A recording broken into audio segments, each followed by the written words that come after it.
Bienvenue sur Poids Plume, le podcast qui vulgarise le développement, l'agriculture et l'environnement. On est Charlotte et Alexandre, fondateurs de l'agence créative Oiseaux Bondissants. Dans cette émission audio, on va à la rencontre de femmes et d'hommes qui font vivre et évoluer ces thématiques. L'idée, c'est d'essayer de comprendre ce qui se cache derrière ces termes, souvent abstraits, à travers les parcours inspirants de nos invités pour vous donner l'énergie de faire bouger les choses. On a envie de vous gorger de positif et de vous donner plein de motivation pour réaliser vos projets. Dans l'épisode d'aujourd'hui, on est avec Vincent Vignon, écologue de terrain et spécialiste international du loup, du cerf et du pique-prune, un scarabée mangeur de bois menacé d'extinction. Vincent est le directeur associé d'OGE, l'Office de génie écologique, un bureau d'études en environnement situé en région parisienne. Au cours de cet entretien, il nous présente son parcours académique et personnel, sa jeunesse passée plus à courir les forêts en quête du cerf que dans les amphis de la fac.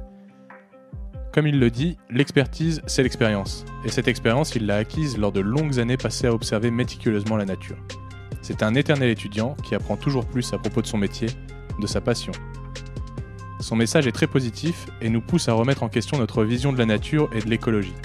Il nous dit qu'il faut rester réaliste, mais optimiste, et que tant qu'il existe un potentiel d'évolution, tout n'est pas perdu.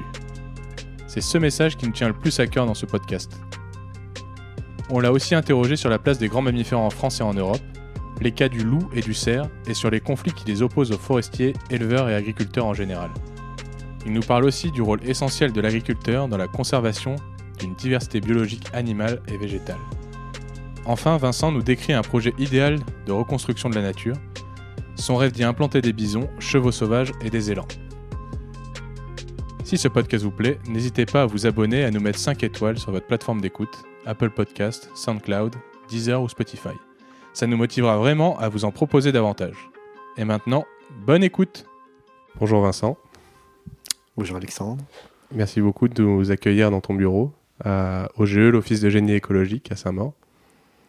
Oui, absolument. On est installé là depuis une vingtaine d'années, et puis la boîte a presque 30 ans. Et donc à quelques déménagements avant, mais voilà, on est en région parisienne et des interventions en expertise en écologie autour de Paris dans un rayon de 200 km et au-delà, on a été en Provence, on a été un peu à l'étranger, en Europe centrale, on a été en Afrique du Nord, on a été en Guyane. Voilà, donc une activité assez variée. Donc tu es écologue naturaliste. Est-ce que tu pourrais nous présenter qui tu es et ce que tu fais ? Eh bien, c'est vrai que je suis un naturaliste depuis très petit, puisque je n'ai pas exactement le souvenir de mon démarrage, entre 7 et 8 ans. Et aussi bien regarder les plantes pousser que les animaux. Et j'ai toujours eu cet intérêt, ce qui fait que je me suis jamais posé la question de la direction de mes études ou de ma vie professionnelle. Et c'est beaucoup d'observations. Évidemment, ensuite, des études qui sont des études universitaires.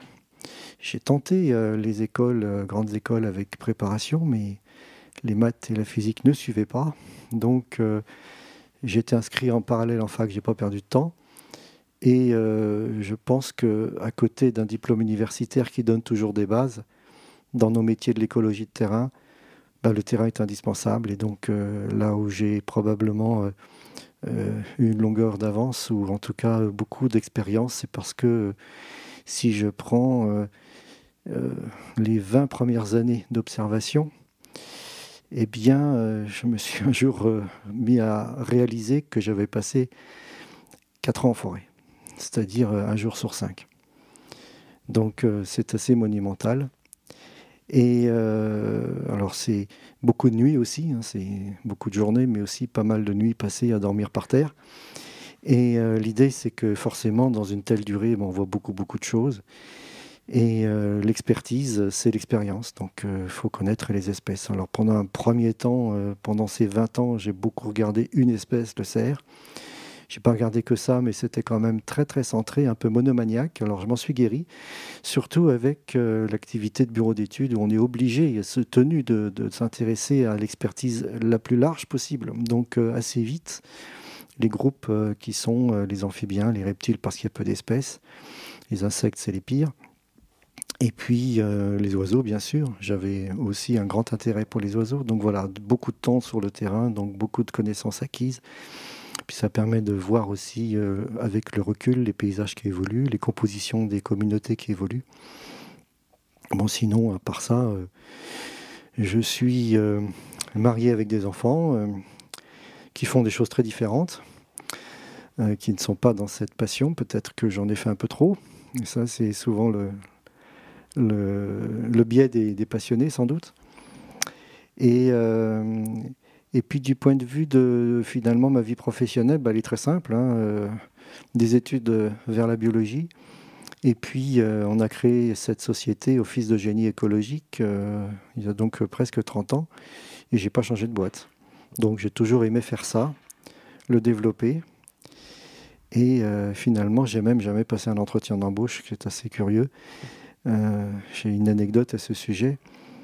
Avant de créer cette boîte, il se trouve que j'ai connu Jean-François Asmodée, mon associé, au muséum, il était à l'époque en train de faire un stage de maîtrise à l'époque, c'est l'équivalent du Master 2 aujourd'hui, et dans un service dirigé par François de Beaufort. François de Beaufort est un homme qui est un naturaliste de terrain, plutôt sur les gros mammifères, qui apprécie beaucoup le cerf et qui a beaucoup travaillé sur les loups. Et lorsque j'ai sollicité une rencontre pour aller lui parler de mes observations de loups en Espagne, que j'avais commencé 3 ans avant, donc on était en 1988, on a passé 2 heures dans son bureau. Il ne pensait sans doute pas passer autant de temps, mais c'était un passionné, moi aussi. Puis à la fin, je lui dis, c'est formidable votre service, comment on fait pour y travailler ? Venez demain matin. Bon, ce n'était pas l'objet de la visite. Mais je suis resté 3 ans. Donc j'ai fait le vacataire pendant 3 ans. Il y avait Jean-François Asmodée à l'époque. Voilà. Et puis ça m'a appris beaucoup de choses, beaucoup de contacts aussi, c'est intéressant. Parce que c'est un service qu'il avait créé en proposant au ministère de l'Environnement de faire en gros le premier service d'information géographique sur la nature en France, qui est devenu le service de le SPN, Service du patrimoine naturel, et qui a encore évolué récemment, qui a un affreux nom, UMS Patrinat. C'est à cause de la fusion de l'AFB avant que ce soit l'OFB et le muséum. Et c'est un service qui comprend une centaine de personnes très efficaces sur les aspects de connaissance, le bras armé du ministère en expertise au muséum. Voilà, donc j'ai toujours de bons contacts avec eux. Puis de toute façon, c'est un environnement dans lequel on ne cesse de rencontrer des gens, de garder des bons contacts et puis de développer un réseau aussi de connaissances. C'est un aspect qui est assez extraordinaire, mais dans beaucoup de métiers, on est des éternels étudiants. Sinon, c'est pas drôle. Voilà, on se remet tout le temps en question, on apprend des méthodes, on confronte les idées, et puis on avance. Et qu'est-ce qui t'a amené dans cet attrait, cet amour de la nature ? Est-ce que tu as été initié ou est-ce que c'est venu tout seul ? J'en ai aucune idée. Lorsque j'ai commencé à regarder les éléments comme ça vivants autour de moi, personne dans ma famille, mon père est ingénieur, qui ne voyait que la technique, qui pensait que ce serait passager. Bon, il s'est un peu trompé. Du côté de ma mère non plus, les oncles, les tantes, les grands-parents, à part le grand-père qui allait à la pêche et la grand-mère qui ramassait les fossiles au bord de la Loire. Donc quelques jolies sorties, mais non, je ne vois vraiment pas qu'est-ce qui a pu me pousser là. Ensuite, des rencontres plutôt, dans le cadre amical, les copains de classe, à commencer en 5e par Franck Jacobet, qui est un très très bon forestier, un des rares forestiers à autant aimer les chênes que les cerfs, ce qui est vraiment pas très courant dans le monde des forestiers. Enfin, il aime bien d'autres choses, mais entre autres, ça c'est souvent une antinomie. Et avec lui, on a séché quelques heures de cours, notamment au Brame du Cerf, donc nos résultats étaient catastrophiques en début d'année. Et puis par contre, beaucoup appris, beaucoup vu des scènes de Brame exceptionnelles, combats de cerfs et autres informations sur la répartition de l'espèce. Et là, c'était passionnant. Et comme je le disais tout à l'heure, tu exerces le métier d'écologue naturaliste. Alors j'aimerais savoir pourquoi ce métier existe, ce que c'est, et pourquoi tu le pratiques. Le métier d'écologue, probablement, commence avec les expertises en écologie, un petit peu avant la loi sur la protection de la nature de 1976. Évidemment, a été renforcée après. C'est beaucoup développé du coup dans les applications de cette loi, et donc ça se passe à la fin des années 80. Et les premiers bureaux d'études se créent au cours des années 80. Donc nous, on est dans la première charrette, on a créé en 91, mais on avait commencé avant. Parce qu'en fait, notre activité a démarré de l'activité d'une association qui gérait l'inventaire des SNIEF en Île-de-France. Alors les SNIEF, c'est les zones naturelles d'intérêt écologique, faunistique et floristique. Et cet inventaire, lancé en 82, se développait dans les années 80 et très vite, il s'est développé une expertise autour de cette connaissance. Et on a développé une activité avec Sylvestre Voisin, l'associé de départ, avec Jean-François Asmodée. Puis voilà, on a créé cette boîte sur la base de cette connaissance. Donc moi, j'ai travaillé dans cette association au début en 89. L'association avait commencé l'expertise en 84. Voilà, on est vraiment dans cette période-là. Donc l'expertise en écologie s'est formée avec un certain nombre de bureaux aujourd'hui qui existent, comme Biotope, qui s'est créé un peu plus tard dans les années 94, je crois, et Ecosphère qui s'est créé à la fin des années 80 pour prendre des bureaux qui existent aujourd'hui et qui sont des bureaux importants. Vous étiez des pionniers, vous avez un peu créé votre métier. Oui, alors tout ça, c'est créé avec des méthodes qui se sont élaborées d'abord de manière très hétérogène. Donc c'est vrai que quand on voit le métier qui a évolué, beaucoup de guides ou en tout cas de protocoles sont apparus, sont testés, validés et maintenant très largement utilisés. Mais il y a encore des domaines dans lesquels on peut encore avoir beaucoup de marge. Et puis de toute façon, il y a toujours beaucoup de marge d'adaptation. Mais c'est vrai que ce cadre, aussi à travers les cadres réglementaires, évidemment, qui norment les choses pour s'assurer d'une efficacité des études par rapport à notre objet qui, en gros, accompagner l'aménagement du territoire et ne pas le transformer en déménagement du territoire, pour faire simple. Et donc, tenter de faire en sorte que les projets soient les mieux réalisés possibles, avec une démarche itérative qui est assez maintenant connue. On évite des impacts quand on le peut, c'est la première chose. C'est pas toujours évident, et puis ensuite on réduit. Puis si on réduit pas assez, il reste des impacts résiduels, et donc on compense. Et là, quand on compense, c'est beaucoup plus sérieux qu'avant. La notion de compensation, c'est une notion ancienne, mais dans son application récente, elle est très contraignante. Et donc, derrière toutes ces notions-là, à côté des expertises, il y a tout un environnement socio-professionnel qui est passionnant. C'est comment on évolue dans un métier où notre client, en quelque sorte, doit frapper à la porte des voisins, parce que la compensation, ça se fait hors les murs. Et le foncier est la clé, donc ça amène à connaître plein d'autres horizons professionnels. Et tu parles d'impact, de compensation, peut-être de mesures compensatoires. Est-ce que tu peux décrire pour les profanes ce que c'est vraiment que le métier d'écologue et le travail d'un bureau d'études en environnement ? Je vais faire un parallèle. Un médecin regarde une personne et va faire un diagnostic sur un certain nombre d'éléments qu'il voit, ce qu'il peut entendre aussi des questions qu'il pose et les réponses qu'il a. Et puis, il y a des sondages, comme dans tous les métiers d'expertise. Donc, c'est des prises de sang, il va regarder au fond de la gorge, il écoute les poumons, etc. Et puis, ce médecin, il va faire un diagnostic. Il va voir dans quel état est le bonhomme, la personne en tout cas. Et puis, il va proposer un chemin pour remettre cette personne sur pied. Nous, on est dans un métier où on regarde un paysage à différentes échelles. Je dis ça parce qu'on peut avoir un tout petit projet et un très grand projet. Par exemple, on fait simplement une maison où on fait la ligne de TGV Paris-Bretagne. Donc évidemment, ce n'est pas la même échelle, pas les mêmes objets. En tout cas, ce sont des paysages, toujours. Donc des personnes qui construisent des maisons ou des autoroutes font appel à vous. Voilà. Nos clients sont les aménageurs, la plupart du temps, ou toute planification du territoire. Donc ça peut être aussi, quand on planifie, c'est à l'échelle d'une commune, c'est le plan local d'urbanisme, c'est à l'échelle plus vaste, le schéma de cohérence territoriale. Donc en gros, ce sont des projets qui peuvent se faire à différentes échelles spatiales. Et le travail parallèle au médecin, c'est dans quel état est la nature, dans ces paysages-là, à toutes ces échelles. Quel est le projet ? Quels dégâts, pour être très clair, le projet peut faire dans ce paysage, comme un chien dans un jeu de quilles. Et on va regarder différents scénarios possibles pour que ce projet soit le moins impactant possible. Et donc le travail de l'écologue, c'est faire les sondages du médecin. Donc on envoie des spécialistes dans différents domaines que sont la faune et la flore, Bon, pour prendre la flore, par exemple, une personne va pouvoir reconnaître les espèces depuis les fougères jusqu'aux plantes à fleurs, les arbres. Mais si on pense aux mousses, aux lichens, ce sont d'autres spécialistes. Puis pour la faune, ça va être pareil. Une personne va pouvoir reconnaître correctement les vertébrés parce que ça va, c'est faisable par une personne. Donc les oiseaux qui sont pourtant les plus nombreux et qui supposent beaucoup de connaissances.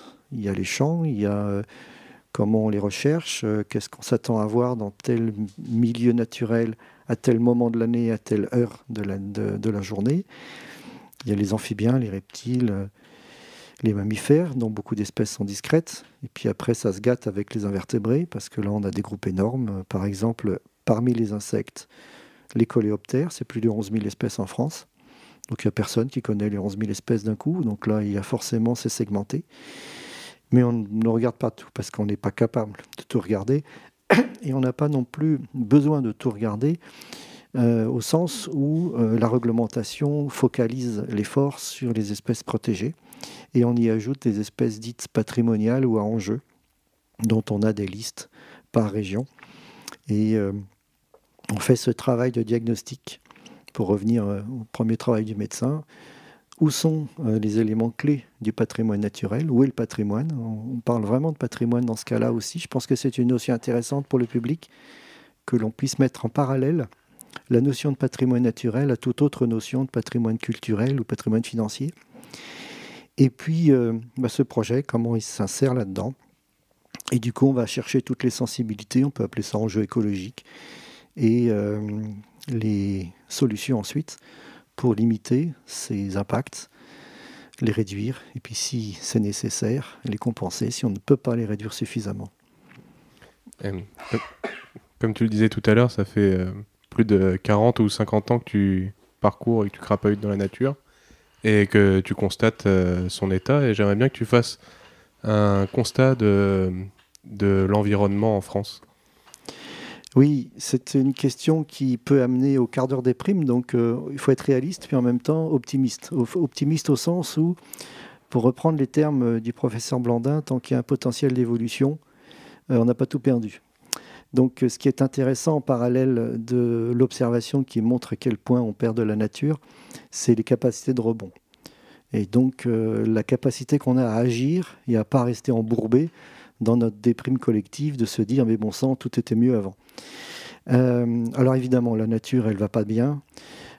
Pour résumer peut-être des paysages qui sont de plus en plus simplifiés, je pense qu'une image assez simple, c'est d'imaginer la diversité agricole du 19e siècle qui a cumulé vers 1900, qui s'est maintenue jusque la Deuxième Guerre mondiale. Puis après, on a la reconstruction d'après-guerre.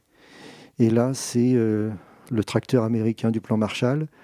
Ça avait commencé avant, la mécanisation, puis pratiquement au même moment, la première chimie, très violente, souvent des produits issus de la guerre qui ont été recyclés.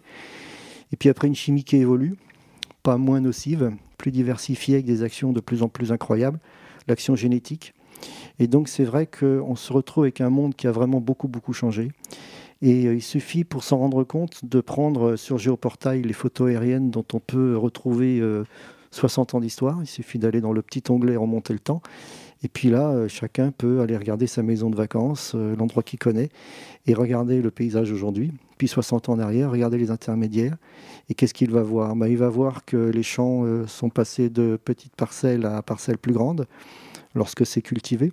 C'est quand même 70% du territoire, donc il va voir ça presque partout, même en montagne. Il va voir la progression de la forêt.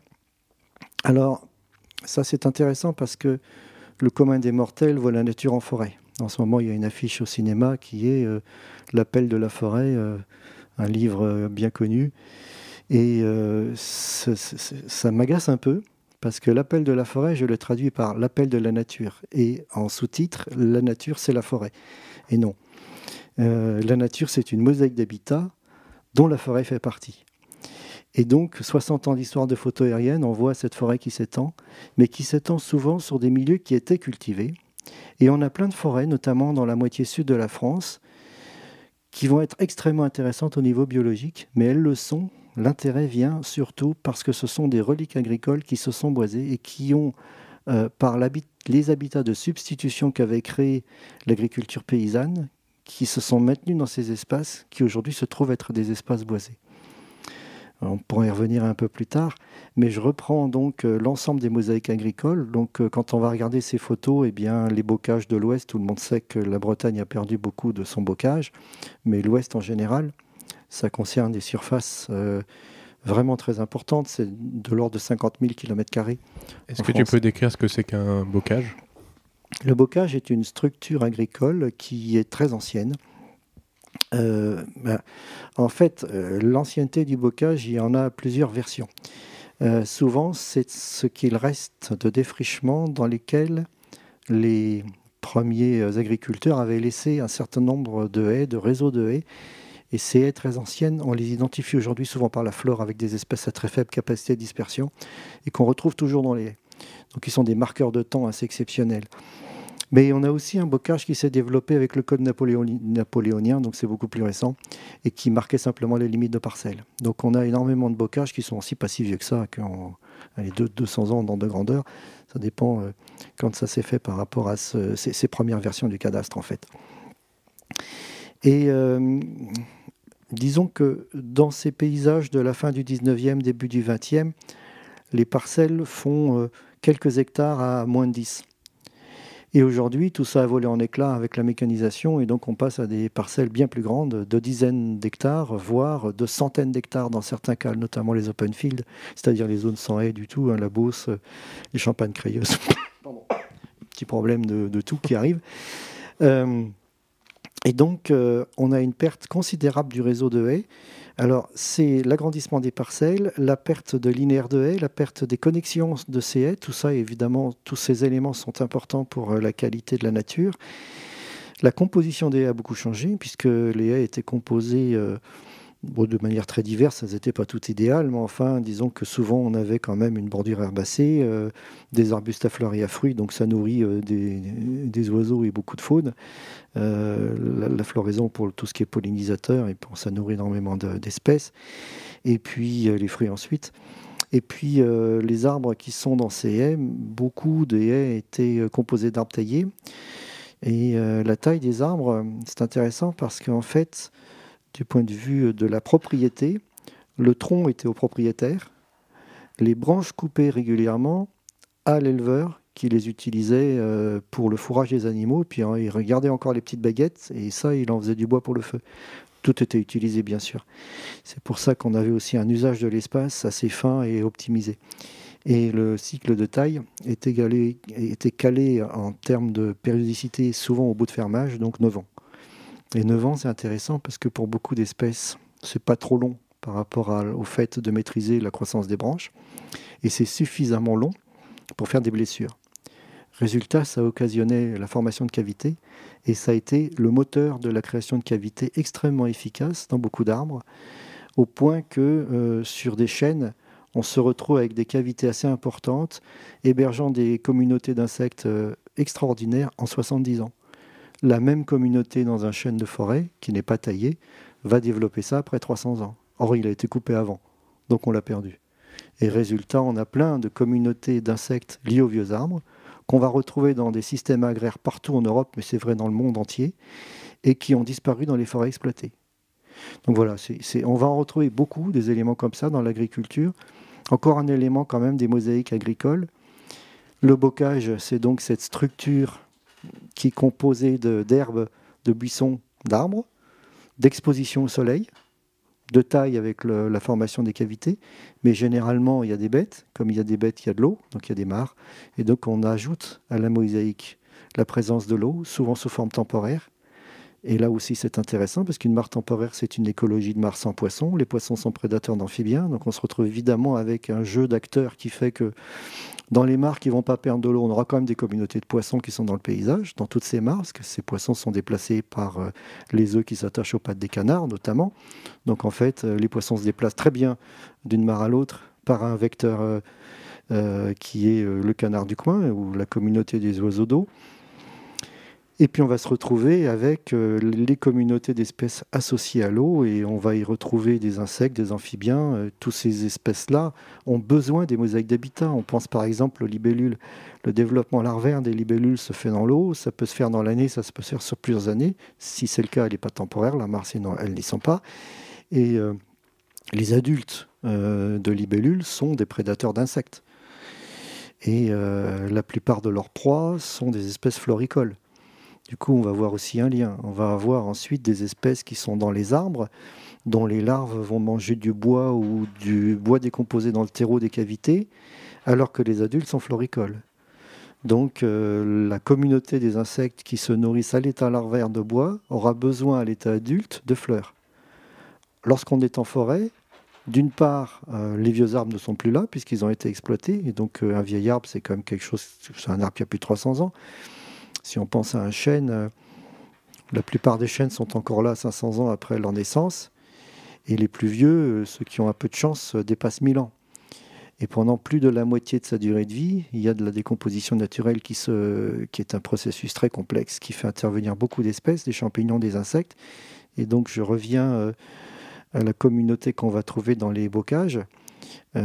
Ces vieux arbres n'existant pas en forêt, il se trouve qu'en faisant le parallèle, en forêt, on n'a pas non plus une grande quantité de clairières. Si vous vous représentez les forêts que vous avez traversées récemment, il se trouve que vous allez taper le ballon dans la clairière qui se trouve à un carrefour, à une lisière. Il y a peu d'espace ouvert, à part les chemins larges. Et ce qui est quand même très très frappant, c'est de voir du coup la pauvreté des plantes à fleurs et à fruits, des arbustes à fleurs et à fruits, dans une matrice forestière. Ce qui va être une banalité des bocages. Et on a encore là un élément supplémentaire. Et en fait, derrière ce parallélisme et cette diversité qui existe dans le monde agricole, il faut juste se souvenir que tous nos paysages ont coévolué avec des grands herbivores. Et du coup, la forêt qu'on connaît aujourd'hui n'a jamais existé. C'est-à-dire que cette forêt dense, fermée et sans trous, c'est pas possible. C'est juste que il manque les grands herbivores qui ne sont plus là. Donc, aujourd'hui, la forêt n'est pas égale à biodiversité. Non, la forêt actuelle, dans sa version très dense, est quasiment un artefact humain lié à l'absence de grands herbivores. Et on ne peut absolument pas considérer que c'est un habitat naturel complet. Ça ne veut pas dire que les forêts ne sont pas intéressantes, mais qu'elles ont perdu beaucoup de leur intérêt. Ou en tout cas, un très grand nombre de forêts ont perdu beaucoup de leur intérêt du fait de la densification du couvert. Et d'où cette comparaison passionnante entre ce qu'ont pu être les bocages, des substituts de forêts clairiérées, qui ne sont absolument pas des forêts clairiérées, mais des substituts, avec une composition exceptionnelle dans les communautés d'espèces qu'on ne retrouve plus dans les forêts qui sont dans le coin. Et on va retrouver ça énormément avec des indicateurs très précis dans les insectes. On peut t'appeler spécialiste reconnu du loup et du cerf en France. Est-ce que tu peux nous faire justement un récap de la place des grands mammifères en France et en Europe face au lobby, à l'opinion publique? En France et en Europe de l'Ouest, il nous reste peu d'ongulés sauvages par rapport à ce qui a pu exister. Donc aujourd'hui, on va retrouver le sanglier partout et le chevreuil, qui se sont d'ailleurs beaucoup développés. Alors là, il y a quand même quelque chose qui est intéressant à dire, c'est que beaucoup de ces espèces, et je n'ai pas encore cité le cerf, qui est un ongulé qui n'est plus rare maintenant et qui est présent dans beaucoup de forêts, eh bien beaucoup de ces espèces avaient énormément régressé à la suite de la Révolution française, pour prendre le cas de la France. Mais chez nos voisins, il y avait eu d'autres raisons de cette régression. Mais pour simplement citer ce qui s'est passé chez nous, c'est que durant l'Ancien Régime, les populations d'ongulés étaient l'apanage de la chasse royale, ou seigneuriale un petit peu avant. Résultat, des densités qui étaient maintenues très très très hautes, et des dommages aux terres agricoles vraiment importants. Il y avait même des métiers à l'époque qui étaient d'aller taper avec des casseroles pour que les cerfs sortent des champs, puisqu'ils n'avaient pas le droit de les tuer. Évidemment, tous ces gens-là se sont bien fâchés après la Révolution française, et on a eu avec la progression des armes, ça ne s'est pas fait tout de suite, mais enfin une disparition massive de cette grande faune en France. Et dans beaucoup de régions, pendant 150 ans, il n'y avait pas de cerf, il n'y a pratiquement plus de chevreuil, et il y avait toujours eu un petit peu de sanglier parce que c'est des animaux qui sont à très forte capacité de reproduction et qui se débrouillent dans tous les milieux, donc qui ont pu se maintenir. Mais quand même, pour donner une idée, au début du XXe siècle, quand il y avait une trace de sanglier vue dans le Var, il y avait un article dans le journal. Aujourd'hui, on en tue chaque année, je ne sais plus, mais c'est de l'ordre de 50 000 individus, ou 30 000. Enfin, c'est des dizaines de milliers en tout cas. Donc on a vraiment changé sur ce point radicalement. Alors ce qui est intéressant, c'est de noter qu'après-guerre, c'est les chasseurs qui, en s'organisant dans une association en gros de gestion du grand gibier, ont réintroduit ces animaux un peu partout. Et donc, il y a eu des vagues de réintroduction de chevreuils, de cerfs. Alors, sangliers, ils ont juste favorisé la reproduction, ça suffisait.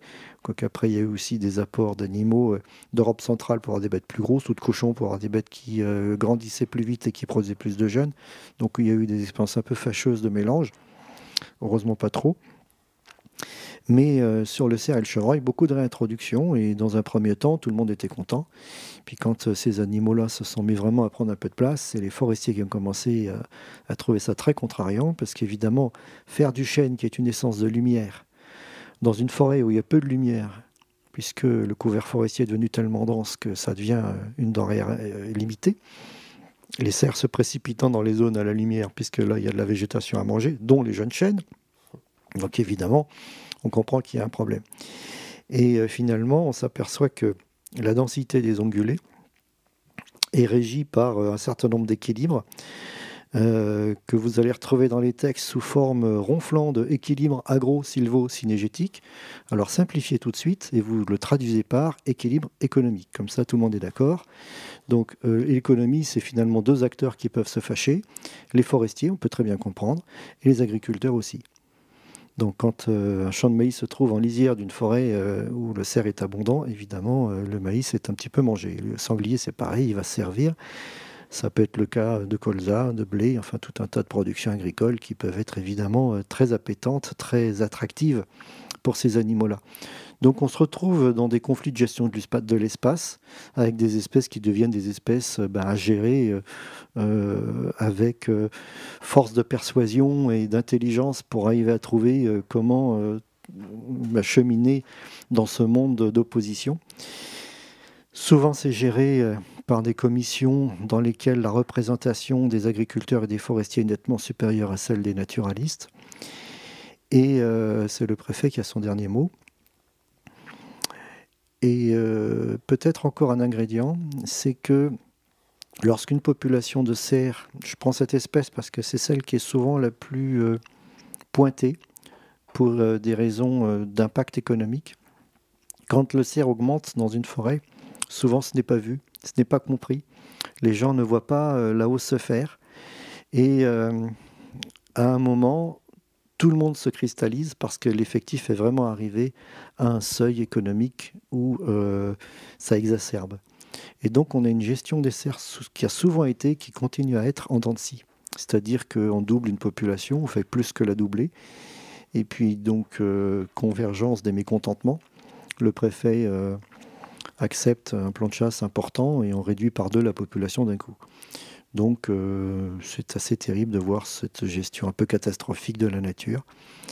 C'est lié à des mauvais indicateurs, une mauvaise perception, une mauvaise coordination. Enfin, on peut toujours critiquer tout le monde, mais voilà, il y a quand même il y aurait beaucoup de marge d'amélioration à faire là-dessus. Et puis ensuite, on entend souvent un discours qui est ces équilibres sont des équilibres qui affectent la qualité de la nature. Et on essaye de prouver, enfin c'est les acteurs qui souhaiteraient limiter le nombre de cerfs essayent de prouver que l'excès des ongulés est un facteur qui peut amener à des dégradations. Il y a des cas où c'est vrai, où on observe ce type de phénomène, mais c'est rarement le cas. Et en fait, ce qui est aussi important à noter, c'est qu'avec les espèces sociales que sont le cerf et le sanglier, on a une hétérogénéité de la répartition qui est complètement hallucinante. Pour donner une petite idée, une population de cerfs normale, dans une forêt normale, elle va occuper une surface de plus de 10 000 hectares. Dans cette surface, dont il faut d'ailleurs bien comprendre les limites, c'est-à-dire des limites qui correspondent à une activité des mâles autour des noyaux de présence de femelles et jeunes, parce que c'est structuré de cette manière-là, plus de la moitié de l'effectif utilise moins de 20% de la surface. Donc, quand on a entendu ça, on a compris qu'il y a quand même un sacré problème. C'est-à-dire qu'il y a un endroit où la forêt aura du mal à se régénérer et où les lisières vont recevoir beaucoup d'impacts des biches qui sont là avec leurs jeunes et des mâles qui sont présents surtout en hiver. Donc des densités très élevées. Et on ne peut pas couper à ça. C'est le comportement de l'espèce qui est comme ça. Donc ça amène une réflexion qui est, est-ce qu'on est capable collectivement de créer les conditions pour que ces zones de densité soient acceptées là où elles le sont, là où elles existent. Et alors je vais donner un exemple qui est amusant, c'est la forêt de Rambouillet. Après-guerre, cette forêt était peuplée d'une population de cerfs très importante. La partie nord de la forêt, pas la partie sud. Et les grandes concentrations étaient dans les forêts qui étaient les forêts publiques à l'époque. Dans les années 80, les Parisiens et les habitants de la couronne parisienne ont eu du temps libre et des voitures. Donc ils sont allés se promener le week-end. Et ça, je l'ai vécu. Ça a sorti tous les cerfs des forêts publiques, par dérangement simplement, parce qu'ils ne supportent pas de croiser les gens et leurs chiens. Et tous ces braves animaux sont allés dans les zones privées. Petites, exiguës, dans les vallées, les lisières, certains interstices de la forêt entre les parties publiques. Mais la carte a complètement changé en moins de 10 ans. On voit d'une part la réactivité des animaux qui savent immédiatement trouver les zones de quiétude. Et puis, en corollaire, les zones de concentration étaient vraiment petites par rapport aux zones précédentes. Du coup, c'était encore plus aigu. Donc, il y avait des cas où les propriétaires forestiers étaient ravis d'avoir des cerfs et des cas où ces gens-là voulaient sortir des chênes. Du fait de cette concentration, il y a eu un nouveau conflit. Et donc là, le jeu d'acteur, c'est la pression de la région parisienne. Il n'y a pas d'équivalent en France. C'est-à-dire que ça n'existe que là, à ce point-là. Et ce qui est intéressant, c'est que ce phénomène, on l'a observé dans un rayon de 70 km. Donc quand on pense au sud Picard, les forêts de l'Oise, ça a été pareil. Désaffection des zones publiques et concentration dans les zones privées. Et ça a été la même chose à Fontainebleau. Donc vraiment, vous tracez un rayon de 70 km et bousculade complète des organisations spatiales autour de 1990. Et tu nous as beaucoup parlé d'espèces à enjeu, quand je t'ai demandé de parler de grands mammifères. Donc tu as parlé du cerf, du chevreuil, du sanglier. Mais quand on parle de grands mammifères en France, d'espèces à enjeu, d'espèces à problème, on va tout de suite nous parler de l'ours, du lynx ou du loup. Est-ce que tu peux nous parler du loup en particulier, puisque c'est, d'après moi, l'espèce de grand carnivore qui va cristalliser le plus de conflits, le plus d'enjeux et qui va faire beaucoup plus les gros titres. Alors, le loup est une espèce qui avait disparu de France. Alors, j'ai parlé tout à l'heure de François de Beaufort. Il se trouve qu'il a fait une thèse en écologie historique. Donc, il a fait une thèse sur le loup sans loup, puisqu'il faisait ça dans les années 70-80. Il a mis 20 ans à compiler les données. Il a travaillé que sur des collections, donc des loups qui étaient chez les particuliers sous forme naturalisée, des peintures, des photos, du reste, tout un tas de choses. Il a collecté 20 000 indices. Et il a dressé le portrait de la répartition du loup au cours des 300 dernières années avant sa disparition. Et il a fait le compte à rebours. Il a retrouvé tous les textes juridiques, enfin vraiment un gros travail. Et les loups ont disparu de la plaine française. Ça, c'est intéressant. Pas de la montagne, alors qu'ils sont revenus par la montagne. Et les plaines d'où il a disparu étaient celles de Charente, Haute-Vienne, Vienne, Indre. En fait, beaucoup de ces espaces étaient des abandons, dans les années 30, des paysans morts à la Première Guerre mondiale. Et les friches là-bas pouvaient être colonisées souvent par la bruyère à balai. Alors, la bruyère à balai, c'est une bruyère très dense de 2 mètres de haut. On ne rentre pas. Résultat, il y avait des surfaces très importantes de nos paysages, absolument impénétrables. Et les loups se reproduisaient là-dedans. Il y a encore aujourd'hui en Espagne, dans les plaines de Castille, de tels paysages de landes avec des zones de reproduction de loups dans des paysages de plateaux où il n'y a pas de relief.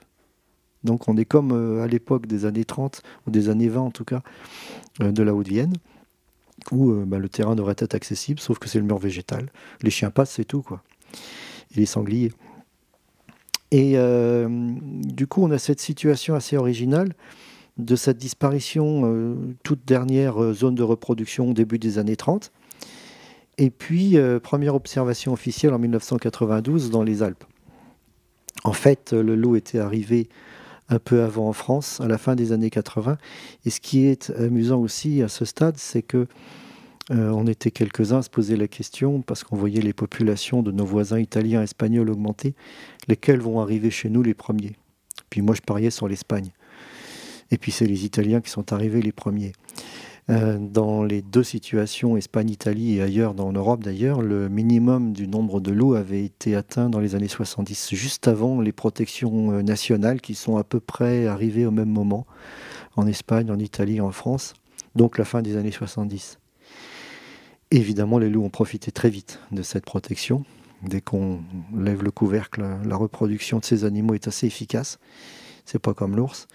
Et donc, les croissances assez rapides. Alors, en Espagne, on est passé de quelques centaines, c'est difficile de savoir combien il pouvait y en avoir, mais de quelques centaines à entre 1000 et 2000, plutôt autour de 1500, c'est les ordres de grandeur. Et ça s'est fait en une quinzaine d'années. Donc, à la fin des années 80, il y en avait plus de 1000 en tout cas.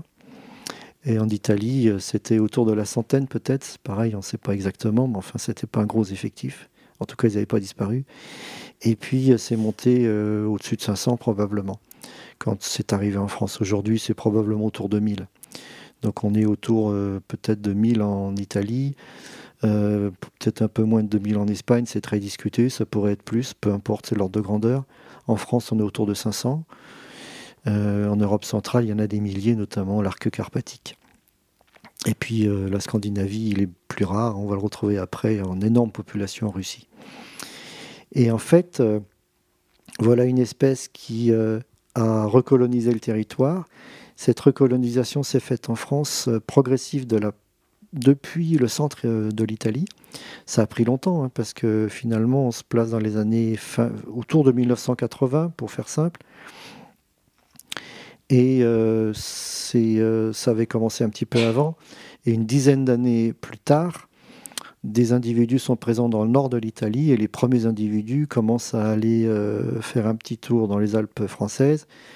Très vite, à partir de la première observation en 92, on a des individus qui se promènent un peu partout. Donc, alors que 92, c'est la première observation, même si avant, il y avait eu des individus qui avaient été tués en France, 87, 89, des données assez connues. Encore François de Beaufort qui avait expertisé ces animaux qui étaient arrivés dans son bureau.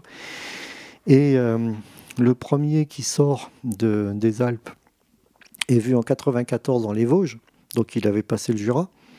En 97, une camionnette percute un loup dans le Cantal. En 99, première donnée certaine dans les Pyrénées-Orientales. Bien évidemment, il y en avait eu avant, qui n'avait pas été vu simplement, mais ça donne tout de suite une idée. En 7 ans après la première observation, il y a au moins un individu qui est passé dans tous les massifs français. Ça donne une petite idée de la réactivité, avec très très peu d'individus à l'époque.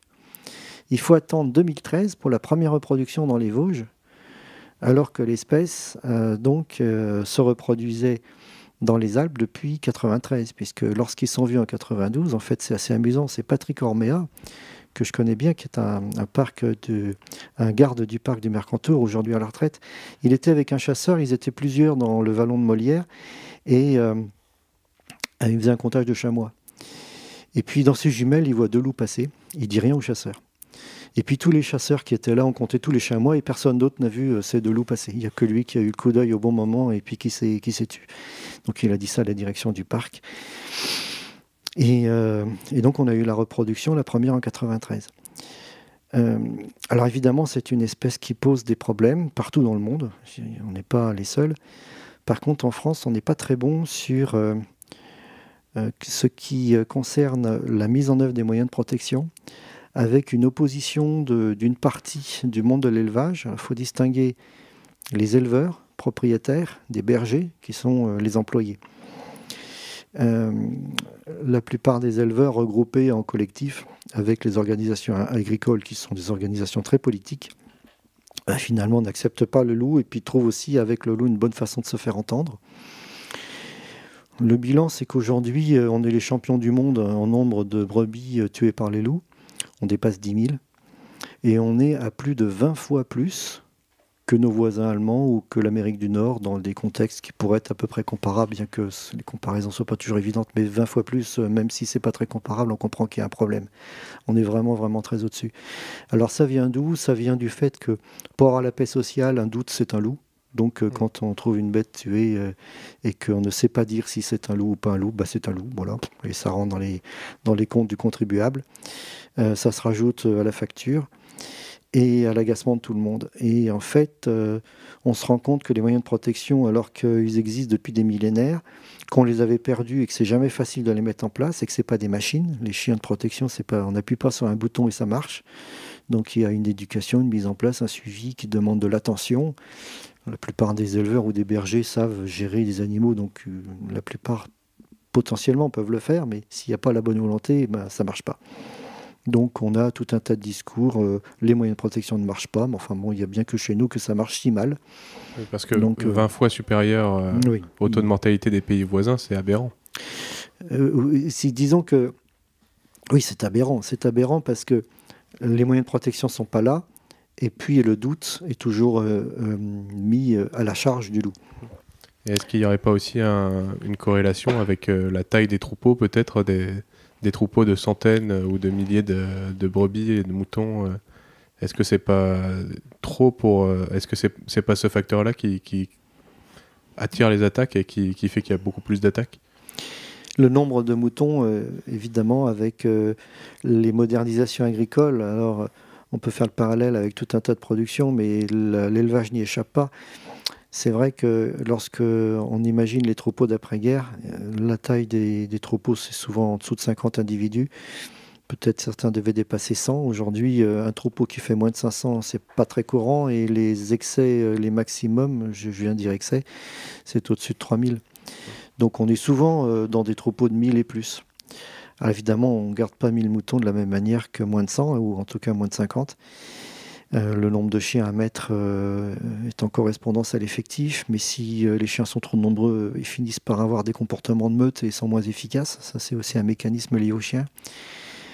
Et bien évidemment, c'est pas facile à gérer. Alors, bon, la critique est facile quand on est dans les villes et puis qu'on aime la nature. On n'est pas non plus des éleveurs ou des bergers confrontés à l'incertitude d'une attaque de loup. Hein. Ça, il faut aussi quand même se souvenir de ça pour simplement ne pas être trop prompt à la critique et donc on ne se rend pas compte vraiment de ce que ça représente au jour le jour. Mais voilà, il y a quand même un sujet où on a pas mal de gens. Là, je pense aux éleveurs qui ont des bêtes sur lesquelles ils ont une prime à l'herbe, par exemple, parce qu'ils entretiennent les paysages, ou en tout cas c'est convenu comme tel, et donc ils sont rémunérés sur ce plan-là. Bon, il y a plein de tricheurs, hein. Il y a des gens qui vous déclarent des primes à l'herbe, leurs moutons ne sont pas au bon endroit, hein.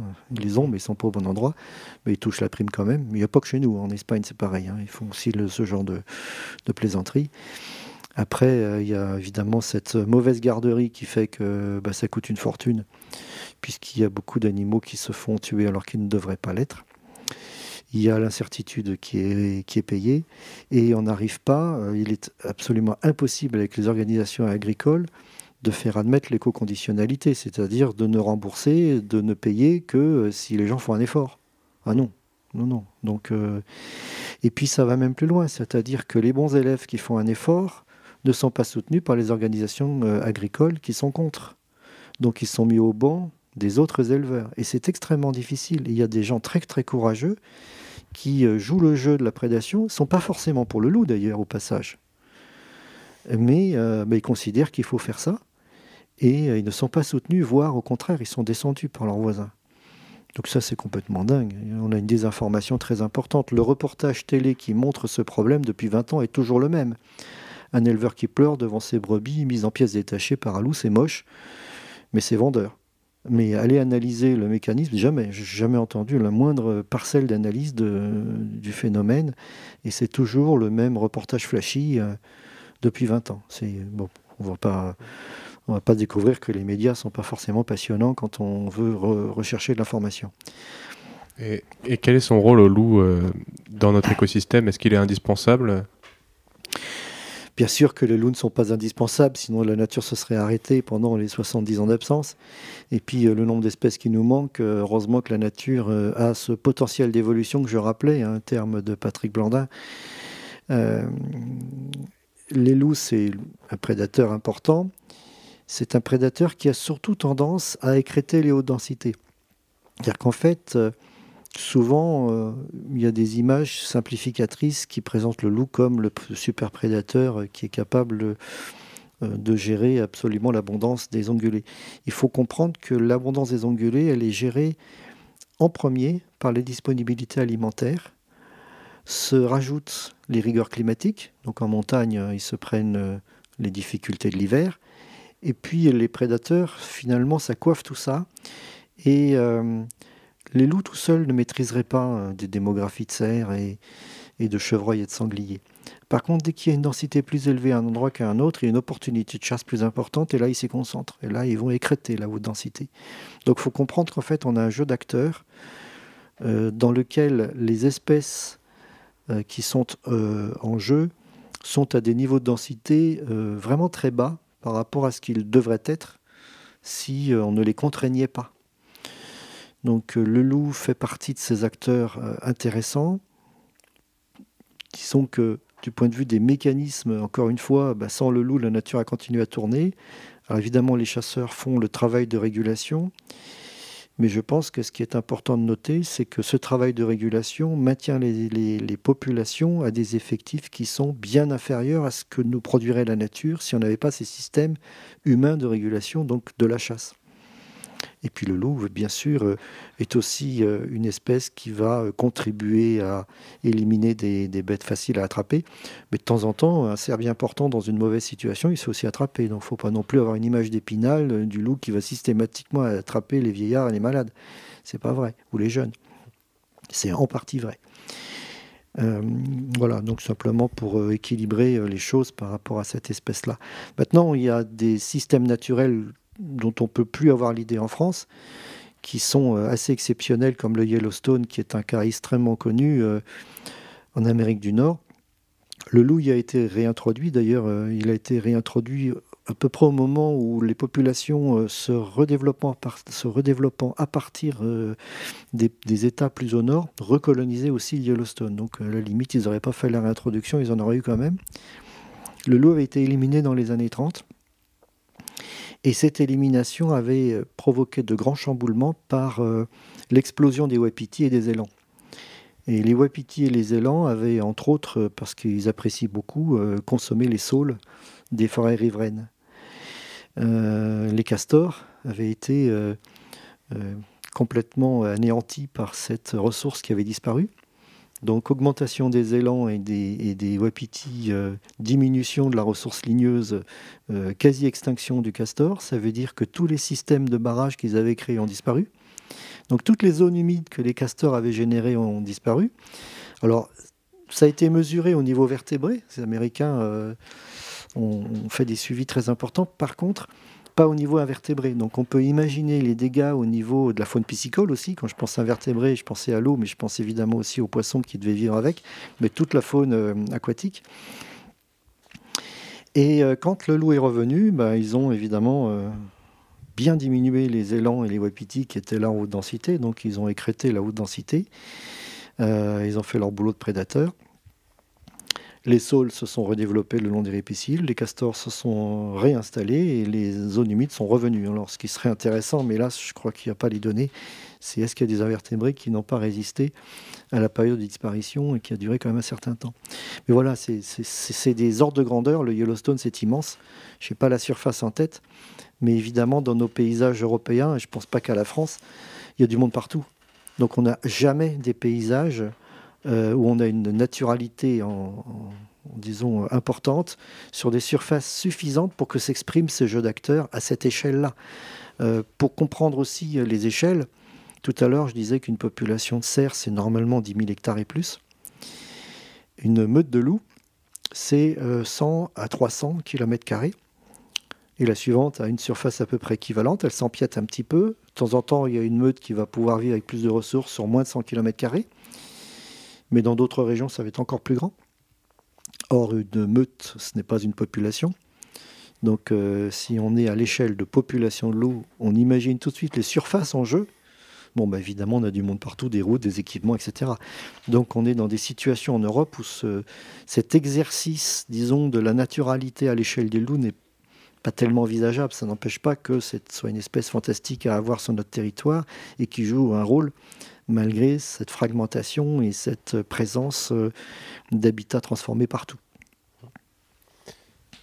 On parlait tout à l'heure d'élevage avec le pastoralisme et j'aimerais beaucoup que tu nous parles de l'agriculture, c'est-à-dire est-ce que d'après toi l'agriculture serait l'un des premiers ou le premier conflit entre l'homme et la nature d'une part, et quel était le rôle du paysan / agriculteur autrefois et le rôle qu'il devrait avoir aujourd'hui?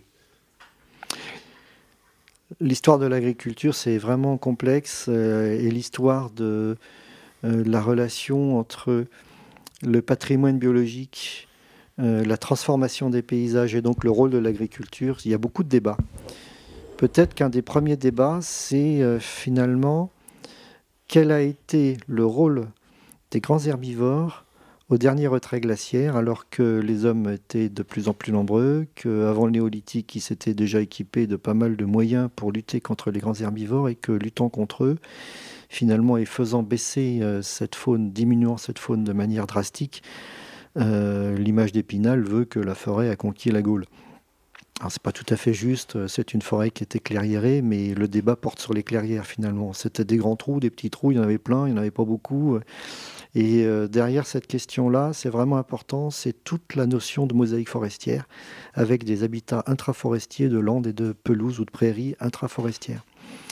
L'agriculture, qu'est-ce qu'elle a fait? Elle a fait des défrichements, elle a créé des espaces pour fixer les choses, cultiver et introduit l'élevage. Donc elle a recréé une mosaïque d'habitats. En tout cas, elle a créé des habitats de substitution qui ont prolongé la vie de communautés entières qui préexistaient dans les forêts qui n'étaient pas des forêts denses. Et du coup, avec tout un tas de sujets qui sont liés à la domestication, à la transhumance, on a aussi beaucoup de brassage de plantes. Par exemple, beaucoup de plantes méditerranéennes, par les transhumances, se retrouvent à monter dans les Alpes, mais très probablement, c'est une trace des transhumances anciennes humaines qui ont trimballé toutes ces graines, s'accrocher sur le poil des moutons ou dans les transits intestinaux. Et donc, on se retrouve avec finalement un paysage complètement transformé par près de 10 000 ans d'agriculture, jusqu'à la haute montagne, il y en a eu partout, qui fait que c'est complètement imbriqué, activité humaine et nature. Et ensuite, tout ça a évolué jusque la grande claque de l'après-guerre, c'est-à-dire le modèle industriel appliqué à l'agriculture. C'est un ministre qui s'appelait Pinault qui avait lancé le processus. Et là, c'est vrai que tout change. Et donc, on a cette perte des mosaïques agricoles et une régression très profonde de la biodiversité associée. Alors, quand on pense que l'agriculture, c'est 70% de notre territoire, bien sûr que c'est le premier sujet. Après, on ne va pas pointer les agriculteurs parce que ce serait trop facile. Et il faut rechercher les acteurs qui sont responsables de cette transformation et en gros des politiques et puis en fait des assemblages entre en gros politiques et industriels qui ont vendu leur matériel et leurs produits pour accompagner cette évolution, la justifier, l'intensifier à l'extrême. On connaît ensuite les nombreux débats que l'on a autour de l'agrochimie. Et donc la situation aujourd'hui avec les études qui nous montrent qu'en 30 ans, on perd 70 à 80% de la biomasse d'insectes dans des espaces protégés alors qu'ils bénéficient de programmes de conservation de la nature.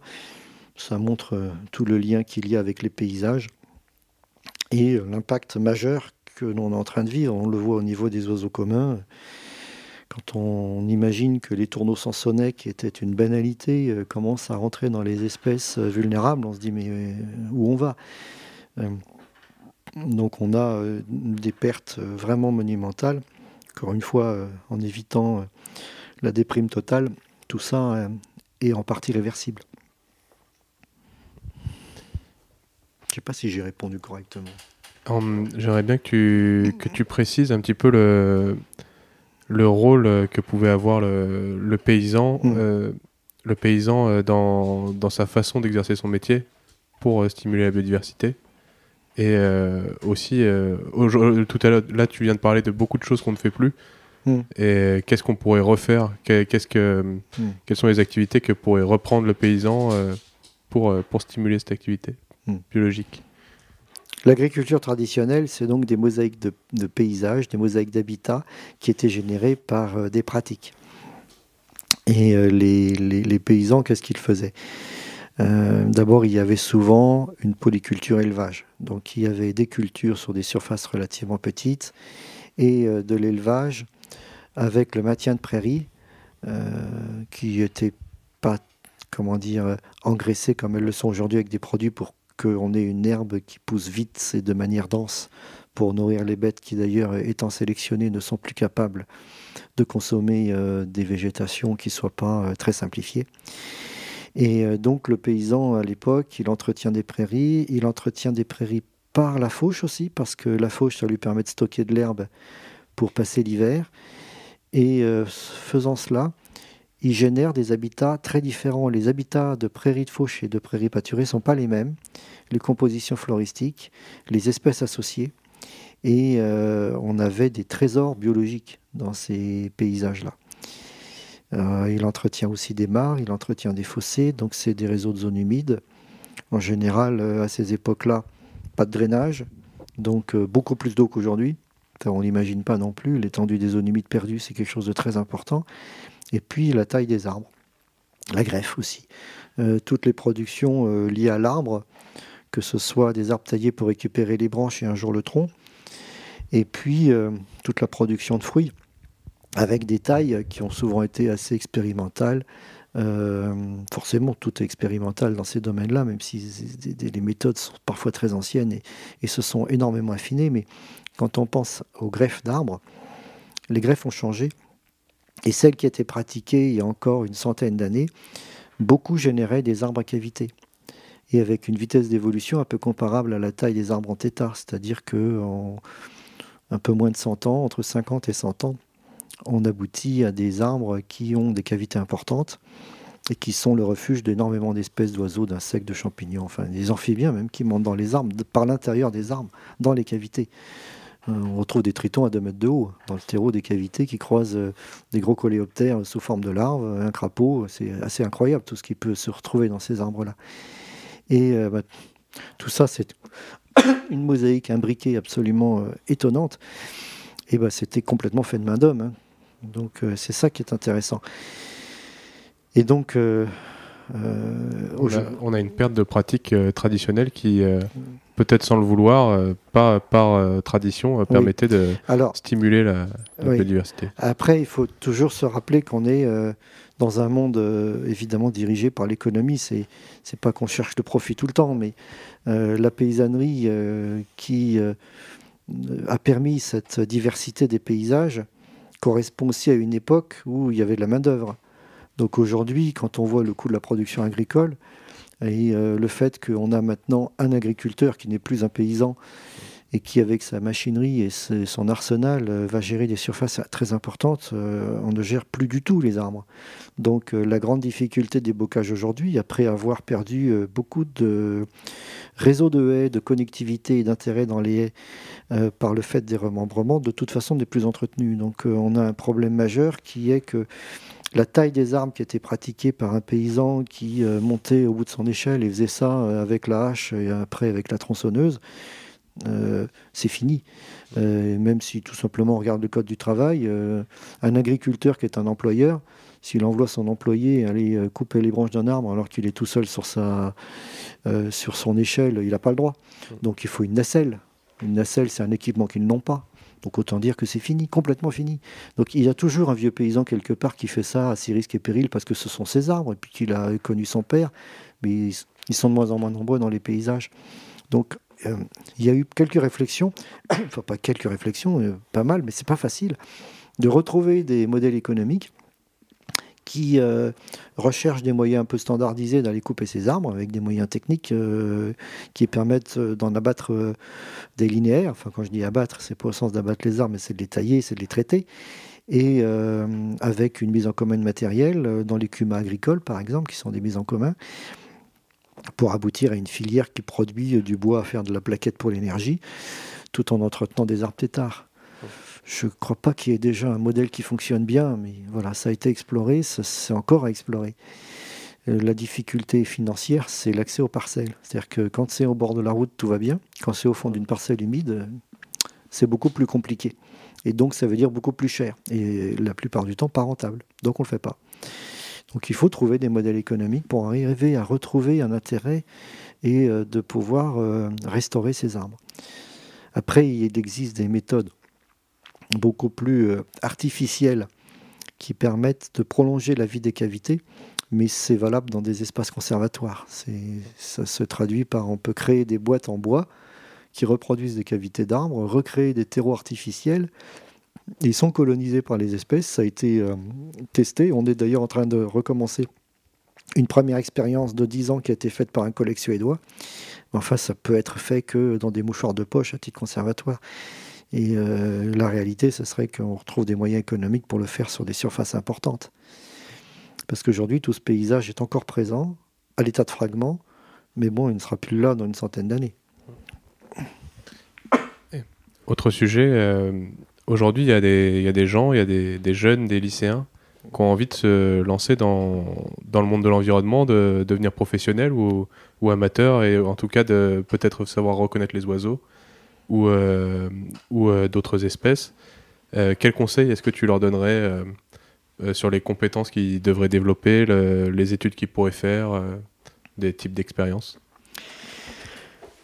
Pour ceux qui veulent être écologues, experts sur ces sujets de la nature et donc de la prise en compte des milieux naturels, de l'aménagement du territoire, de tout ce qui concourt finalement à avoir un cadre de vie comprenant une nature la plus riche possible et la mieux soignée possible, eh bien, le plus important, me semble-t-il, c'est de connaître la faune et la flore.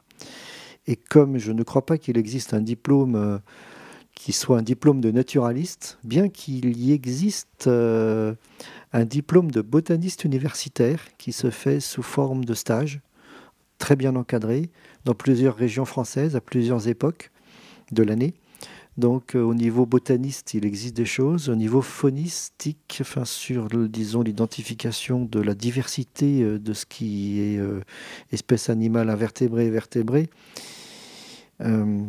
c'est plutôt des associations ou des structures qui vont être des structures qui ont un travail à la fois de connaissance, de conservation et de pédagogie, qui peuvent proposer pas mal de choses pour reconnaître ces espèces, les rechercher, savoir les identifier.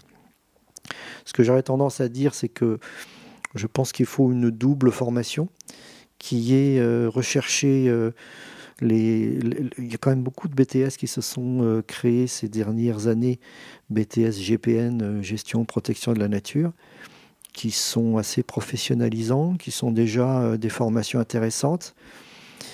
Il y a ensuite toute la batterie des formations universitaires, licence, master 1 et 2, avec des versions professionnelles qui peuvent être aussi intéressantes.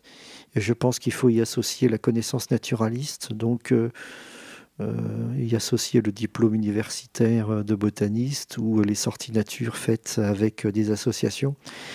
Mais là, à chaque fois qu'on voit des gens passer qui se présentent ou des contacts qui me disent j'aimerais aller dans ces métiers-là, la réponse est immédiate, le week-end prochain, dans la nature, avec les premiers bouquins achetés sur l'identification d'un groupe qui est le premier à regarder, parce qu'il ne faut pas tout regarder en même temps, sinon on n'y arrive pas. Et puis, il faut y aller. Et il faut y aller, et on peut y aller n'importe quand dans l'année.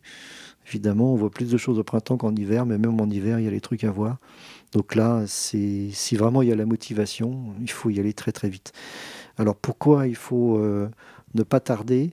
Parce que par exemple, les oiseaux, au bout de 3 saisons, on commence à y arriver à peu près. Alors la première année, on n'y comprend rien, c'est-à-dire qu'on voit plein d'oiseaux, on entend plein de chants, et on arrive à peu près à débroussailler des trucs. Alors bon, tous les oiseaux faciles, ça va, ça rentre. Mais quand on arrive dans une parcelle de forêt qui a la multitude des champs en mai, c'est vraiment un capharnaüm, quoi. La deuxième année, on commence à repérer les champs, et puis on a une petite liste qui commence à se faire, mais il y a plein d'incertitudes. Et la troisième, ça se met à peu près en place. Donc quand on pense qu'il faut 3 saisons, quand on pense au cursus universitaire, il y a quelques années aussi, 3, 4, 5, ça dépend des itinéraires. Mais voilà, si on arrive en maîtrise et qu'on n'a pas commencé à reconnaître les espèces, c'est trop tard. C'est jamais trop tard, mais disons que c'est embêtant. On ne peut pas aller sur le marché de l'emploi sur le sujet de l'expertise en écologie en sortant du diplôme, ça c'est sûr. On pourra toujours faire un truc en attendant qui n'est pas inintéressant, se former et y aller après. Mais voilà, il faut penser que le ticket de 3 ans, pour beaucoup de groupes, c'est quand même un ticket qu'on ne peut pas réduire. Donc il faut l'anticiper. Ouais, c'est super intéressant et hyper pratique pour les gens qui veulent se lancer. Que finalement, c'est l'expérience et le terrain, surtout se faire accompagner en association pour progresser plus vite, mais c'est toujours possible. Il suffit d'un livre, d'une paire de jumelles ou une loupe quand on est des botanistes et on peut apprendre. C'est pas du tout, c'est pas réservé aux scientifiques. Non, alors peut-être aussi le fait que seul c'est plus difficile.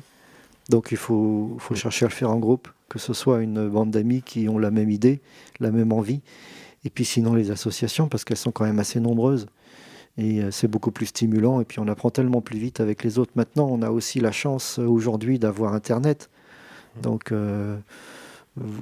chacun a la possibilité d'utiliser PlanteNet, une petite application qui identifie les plantes et qui est très pertinente. Bon, il y a des trucs qu'elle ne sait pas faire. Une graminée avec une inflorescence ridicule le long d'une tige toute fine, l'appareil photo ne sait pas la prendre et du coup on n'y arrive pas.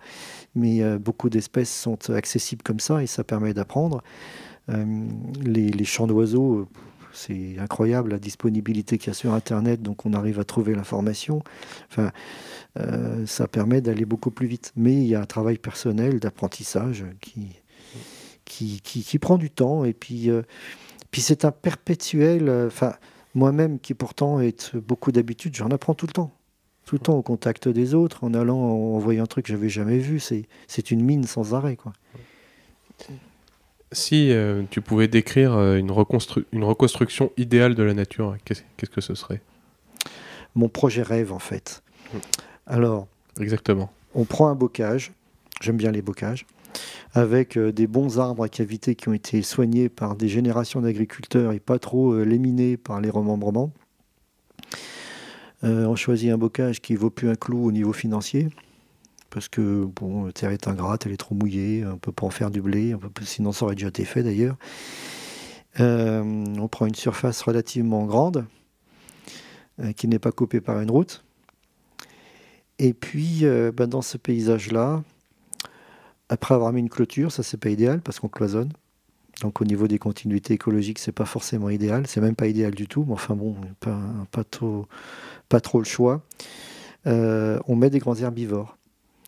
Et puis là, on fait pas semblant, on met pas seulement des cerfs, des chevreuils qui sont l'espèce courante qu'on a en France, mais on met les grands herbivores qu'on n'a plus et qui ont des actions complémentaires à ce que font les herbivores qui nous restent, qui sont en fait des herbivores petits à moyens.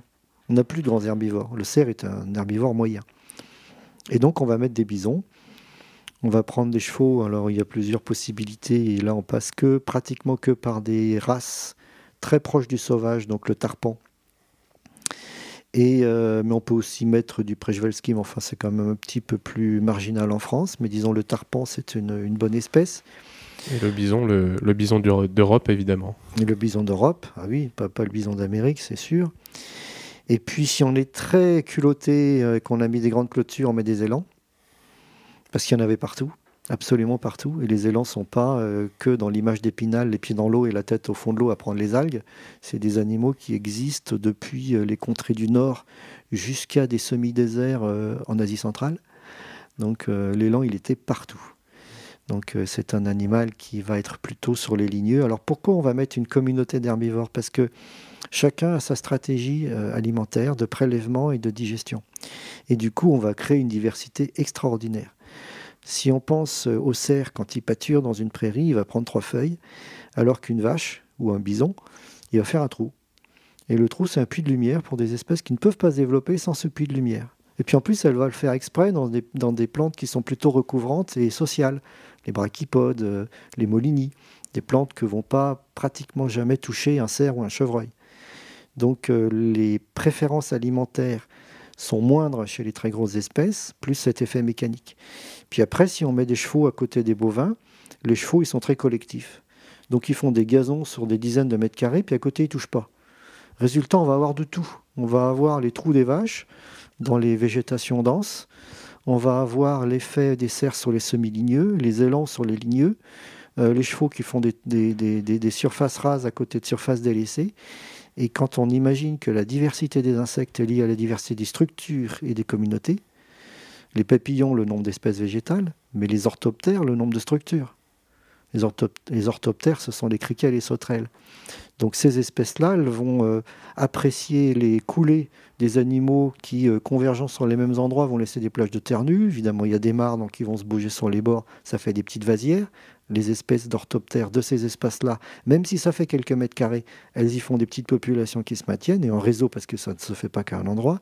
À côté de ça, on a l'herbe tondue, ça va plaire à certains criquets. Puis dès qu'on a des herbes un peu plus hautes, d'autres criquets, et puis les sauterelles prédatrices. Et voilà, la diversité, elle est liée à ça. Donc le projet rêve, c'est on prend un paysage aujourd'hui qui est un héritage d'une activité humaine, et on le transforme en espace naturel absolument canon. Combien d'hectares il faut qu'on achète pour réussir à faire ça? Voilà, il faut être au-dessus de 100 hectares, ce qui fait que ça devient presque impossible. Parce que les au-dessus de 100 hectares, il faut les acheter. Il faut qu'il n'y ait pas de route en travers. On doit pouvoir trouver. Mais voilà, ce serait vraiment un projet assez exceptionnel. Et avec des ingrédients tout simples. Enfin, après, le tout simple, il faut un certificat de capacité pour les espèces protégées. La clôture est un peu chère parce que tenir des élans, les services vétérinaires, il faut leur expliquer qu'on arrête de traiter, et c'est faisable, mais ça demande beaucoup de palabres, parce que c'est des gens très insistants sur l'hygiénisme. Or, là, il n'est pas question de traiter les animaux. Si on prend tout l'élevage aujourd'hui, avec 30 ans de traitement, on a eu un effondrement de toutes les communautés d'espèces qui s'attaquent aux bouses ou aux crottes des herbivores. Or, il y a une diversité associée qui est énorme. Dedans, il y a aussi une communauté de champignons qui est à peine connue. Enfin, parmi toutes les choses qui seraient à regarder. Mais voilà, donc on ne traite pas. Et puis, dernier point aussi qui froisse le dos de beaucoup de personnes, une bête morte, on la laisse. Parce qu'il y a les décomposeurs. Et on met toute cette zone, ces 100 hectares, on les met sous cloche. Ah oui, on gère simplement, enfin on gère, on veille à la quantité d'herbivores parce que faut quand même, 100 hectares c'est petit, c'est grand et petit. Hein. Petit parce que très vite, les bêtes qu'on met dedans vont monter en effectif. Et là, pour le coup, on va atteindre des effectifs ils peuvent tout racler. Parce qu'à l'échelle de 100 hectares, il n'y a pas la place du prédateur. Donc il faut quand même gérer l'effectif. Donc on peut aussi produire des très bons beefsteaks. Oui. Donc les véganes s'abstenir. Il faut aussi être très clair. Je pense que là aussi, il y a quand même un petit message. On est dans une logique complètement folle d'hygiénisme, on mange plus de viande, etc. Mais il faut quand même rappeler qu'une partie du patrimoine naturel est liée à l'herbivorie, donc l'action des grands herbivores, et que les gens qui se battent contre ceux qui produisent de la viande, on peut très bien comprendre que ce combat soit justifié dans les versions industrielles, mais ce serait très dommage d'arriver à l'extrême, c'est-à-dire de virer, en fait, d'éliminer tout ce pan de l'agriculture, où il reste quand même encore quelques bonnes races de vaches qui circulent en France, qui sont présentes dans des pâturages à peu près de qualité. Je dis ça parce qu'on ne voit pas beaucoup de fleurs, mais enfin au moins les pâturages sont là. Quand on pense au charolais, les vaches de montagne, la tarine, l'abondance, enfin voilà, il y a quand même... l'aubrac. Oui, l'aubrac, bien sûr, voilà, quelques belles diversités. Donc il faut absolument les garder. Et ça fait des très bonnes viandes et ça fait une très bonne activité économique. Et la nature qui est associée à ces paysages-là est vraiment quelque chose absolument à garder.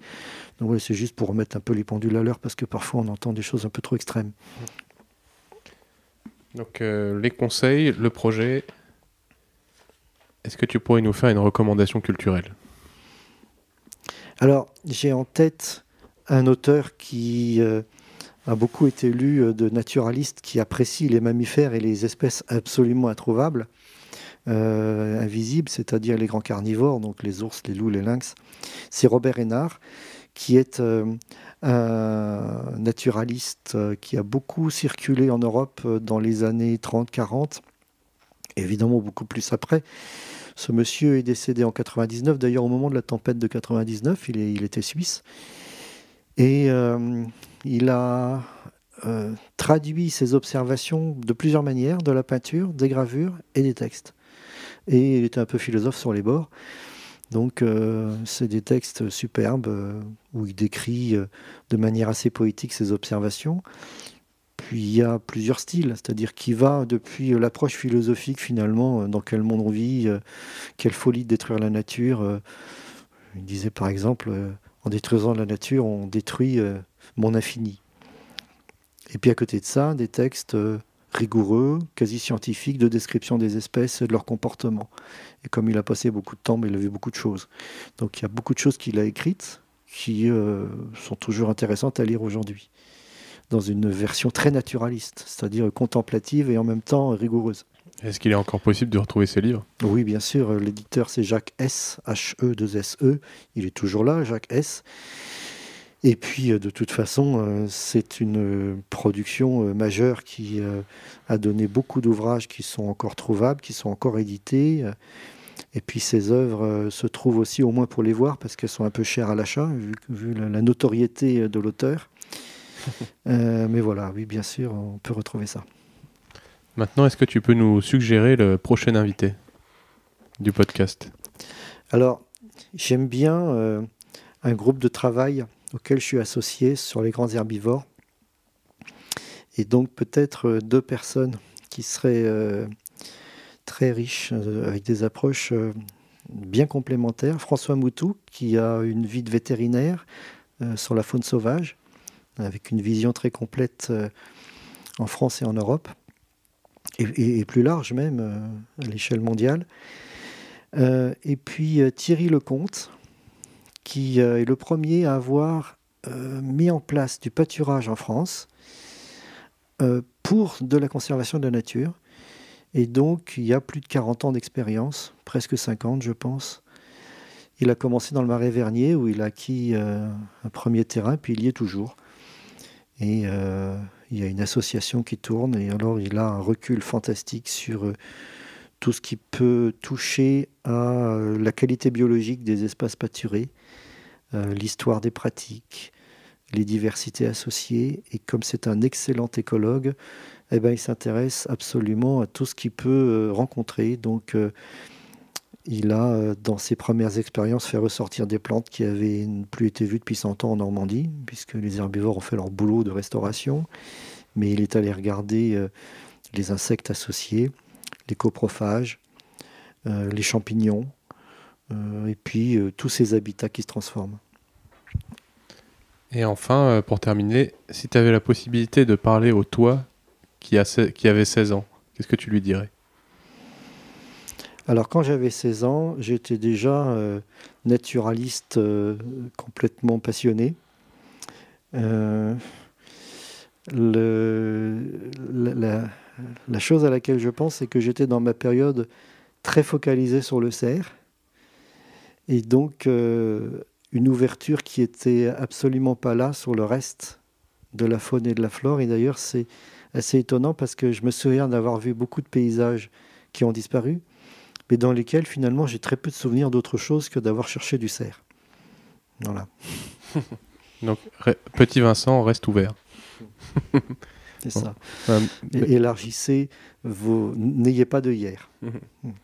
Bon, merci beaucoup Vincent pour cette interview qui était très riche et je pense qu'elle était pleine d'informations qu'on n'entend pas ailleurs.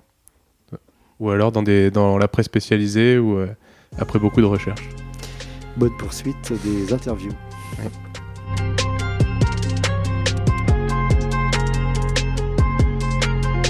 Voilà, cet épisode de Poids Plume est terminé. Merci d'avoir écouté jusqu'à la fin et bravo! On se retrouve rapidement pour un prochain épisode. En attendant, n'hésitez pas à vous rendre sur le site oiseaubondissant.fr, tout attaché, pour découvrir toutes nos productions, nos suggestions culturelles et nos partages d'initiatives positives. Si l'épisode vous a plu, n'hésitez pas à le partager et à en parler à 2 de vos proches afin de faire grandir la communauté. Vous pouvez aussi nous donner 5 étoiles sur votre application de podcast. C'est surtout ça qui nous aidera à vous proposer de nouvelles interviews, toujours plus intéressantes. Je vous dis à bientôt et prenez soin de vous.